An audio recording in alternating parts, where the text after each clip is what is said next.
जैसा कि आपको मालूम है कि कल से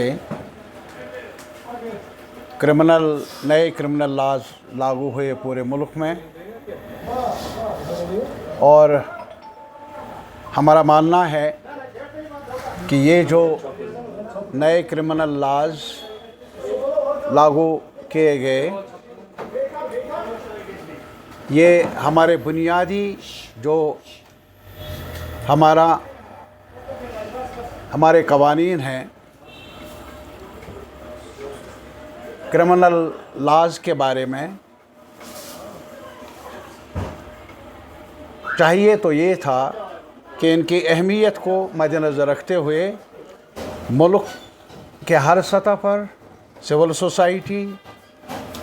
जुडिशल लेवल, लीगल फ्रेटर्निटी वसी मुबाहिसा होता, मुशावरत होती, डिस्कशन होता। और लेकिन इस सरकार ने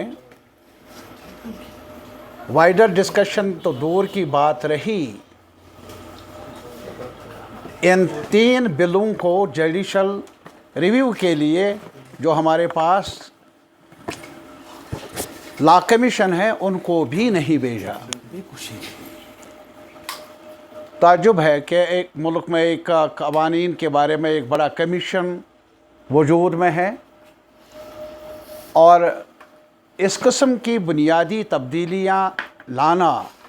क्रिमिनल लॉज के बारे में जो हर शहरी के साथ इसका ताल्लुक़ है, इन कवानीन का, तो चाहिए था कि लॉ कमीशन को भेज देते, मुल्क में वाइडर डिबेट होता, डिस्कशन होता। और इसके बरक्स ऐसा हुआ नहीं, और इसके बरक्स पार्लियामेंट में भी इस बिल को पेश किया गया और पास किया गया इतनी जल्दी से जैसे एमरजेंसी पार्लियामेंट के अंदर नाफिज थी। 141 मेंबरों को सस्पेंड किया गया, और अपोजिशन की अदम मौजूदगी में सरकार ने इन बिलों को पास करवाया पार्लियामेंट से। हद दर्जा अफसोसनाक भी है, और हद दर्जा जो हमारे कॉन्स्टिट्यूशन ने मुल्क के सिटीजन्स को freedom of expression, freedom of association, हर सतह पर मुतासर करने वाले ये कवानीन उन्होंने पास करवाए इतनी जल्दी से, इतनी तेज़ रफ्तारी से, जिसकी मिसाल के साथ आज मुख्तलिफ सतह पर बार एसोसिएशन ने एतराज़ किया, और उनका ये भी मानना है कि इसमें जो पुलिस को इख्तियारात हैं वो बहुत ज़्यादा बढ़ाए गए हैं। पहले 15 दिन का रिमांड होता था, अब 60 से 90 दिन का रिमांड है। और ये सारी बातें जो हैं, एक पुलिस ऑफिसर को, और वो भी पहले सीनियर लेवल पर इन्वेस्टिगेटिंग ऑफिसर्स थे, एक लेयर होता था जूनियर ऑफिसर, दूसरा ऑफिसर, तीसरा ऑफिसर, वो रिकॉर्ड में लाते थे। लेकिन अब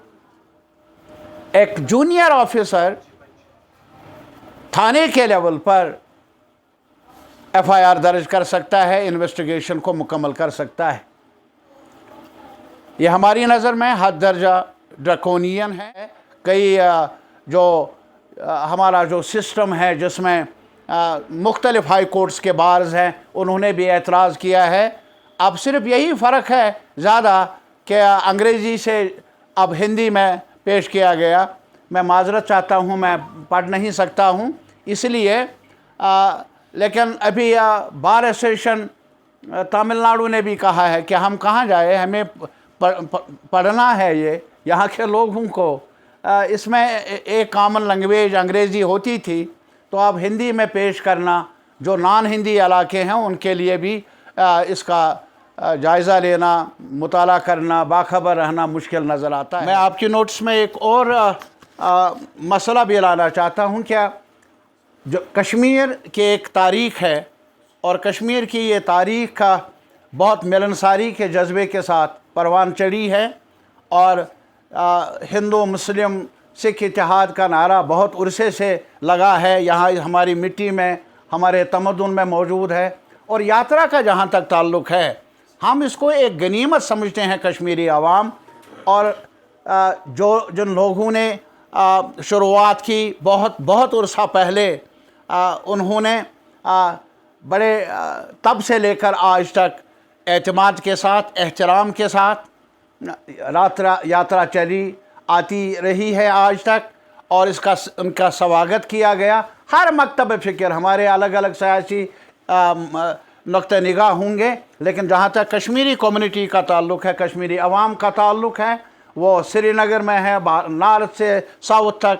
जो छोटा मज़दूर है, मुलाजिम है, राहगीर है, हमारे मीडिया पर्सन्स हैं, हर शहरी ने यात्रा का स्वागत किया है। और हम आज भी चाहते हैं कि यात्रा सलामती से, वो सलामत रहें। सलामती के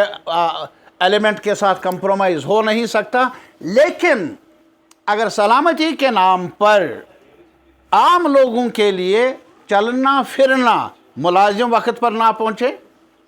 तालिब इल्म कॉलेज स्कूल जाए, यूनिवर्सिटी जाए, वक्त पर पहुँचने में दिक्कतें हों, बीमार को अस्पताल जाना होगा, वक्त पर ना पहुँचे दिक्कतें होंगी, और वो भी गैर ज़रूरी तौर पर ट्रैफिक को रोकना या पैदल चलने वाले लोगों को भी रोकना, 1 घंटा नहीं, कुछ मिनट नहीं, बल्कि कई घंटे, ये मेरे ख्याल में मुनासिब नहीं है।